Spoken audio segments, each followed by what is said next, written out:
देखते हैं इकाई 2 पूरी संख्याओं का हम लोग सॉल्व करेंगे, मतलब हल करेंगे। अभ्यास 2 का अ। सबसे पहला क्वेश्चन है, सबसे छोटी पूरी संख्या बताइए। हम लोग की सबसे छोटी प्राकृतिक संख्या कौन सी थी? 1 थी। तो सबसे छोटी पूरी संख्या क्या होगी हमारी? 0 होगी, क्योंकि जीरो मिलने के बाद हमारी एक जो संख्या रहती है वो पूरी तरह से कंप्लीट, मतलब पूरी हो जाती है, तो उसे हम पूरी संख्या कहते हैं। तो सबसे छोटी हमारी कौन सी संख्या है? 0। तो इसका उत्तर है 0। ऐसे लिख लेते हैं, सबसे छोटी संख्या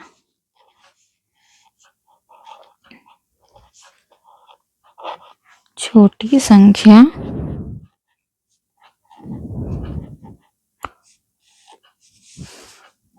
0 है।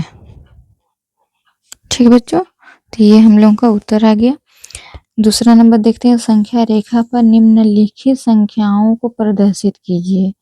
एक संख्या रेखा बनानी है, उसके ऊपर क्या करना है, हमें इसे दर्शाना है।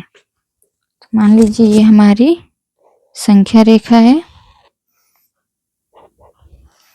प्राकृतिक संख्या में भी हमारी संख्या रेखा थी, लेकिन वो किससे शुरू होता?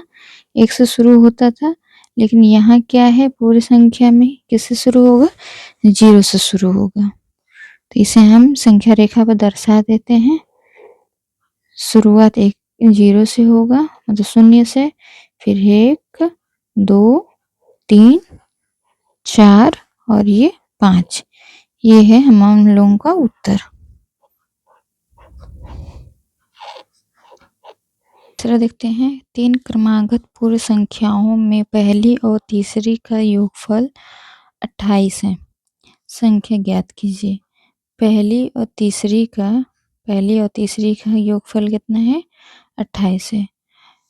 तो संख्या ज्ञात करनी है, और हमारे पास संख्या कितनी है? 3 है, वो भी क्रमागत संख्याएं हैं। तो उत्तर लिखते हैं,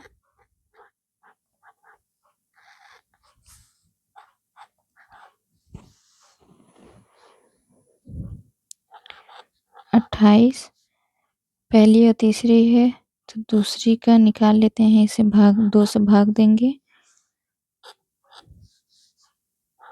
2 एकम 2, 2 चौक 8। ये दूसरे का निकल गया 14। और क्या बोल रहा है? पहली और तीसरी। तो हम लोगों ने आप लोगों को एक पूर्ववर्ती और अनुवर्ती संख्या के बारे में बताए थे। पूर्ववर्ती संख्या में क्या होता है, हमेशा किसी भी संख्या में अगर हम एक जोड़ते जाएंगे तो वो संख्या बढ़ती जाती है, मतलब अनुवर्ती में संख्या बढ़ती है, पूर्ववर्ती में मतलब पहले आने वाली संख्या घटती है। तो ये क्या बोल रहे? पहली, और ये क्या बोल रहे? तीसरी। मतलब पहले 14 के पहले क्या आएगा, तो इसका 14 से पहले का मान निकालने के लिए क्या करेंगे?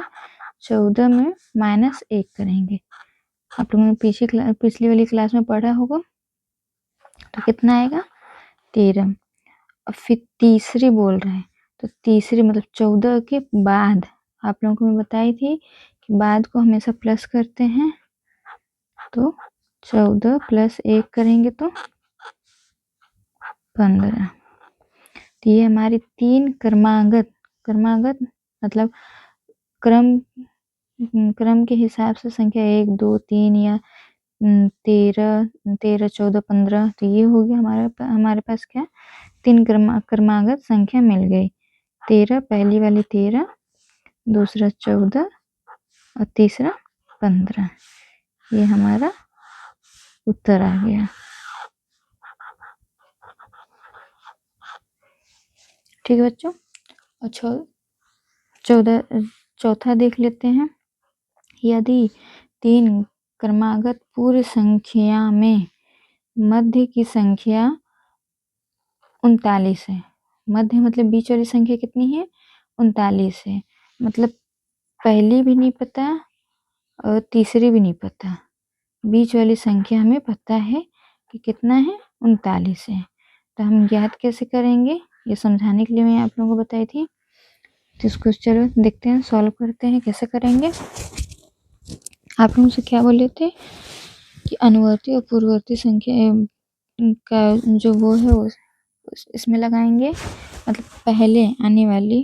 तो क्या करेंगे, यहाँ 39 में 1 को घटाएंगे, कितना आएगा 38, और 39 में हम 1 को जोड़ेंगे तो कितना आएगा 40। तो ये तो हमारी बीच वाली संख्या थी, ये पहली और ये तीसरी संख्या हमें मिल गई। तो हम इसे क्या बोल रहे हैं, 3 क्रमागत। तो क्रमागत के रूप में लिखते हैं, पहले इसको लिखेंगे 38, 39, फिर 40। ठीक है बच्चों, ये हमारा आंसर है।